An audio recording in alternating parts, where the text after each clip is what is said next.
దాని తర్వాత India Maldives నుండి కంప్లీట్గా మిలిటరీ ప్రెజెన్స్ని విత్డ్రా చేసుకుంది May 10th, 2024.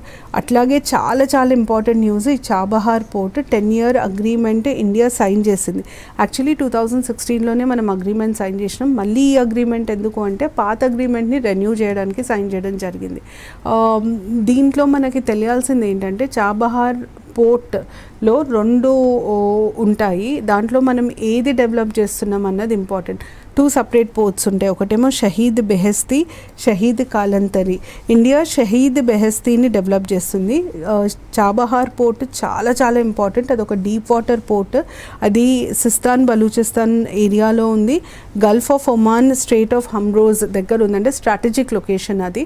అందుకనే దాని డెవలప్మెంట్ చాలా ఇంపార్టెంట్. అండ్ ఇండియా తీసుకున్న first overseas port development project Chabahar port. ఎందుకంటే అది మనం 2016లో తీసుకున్నాం.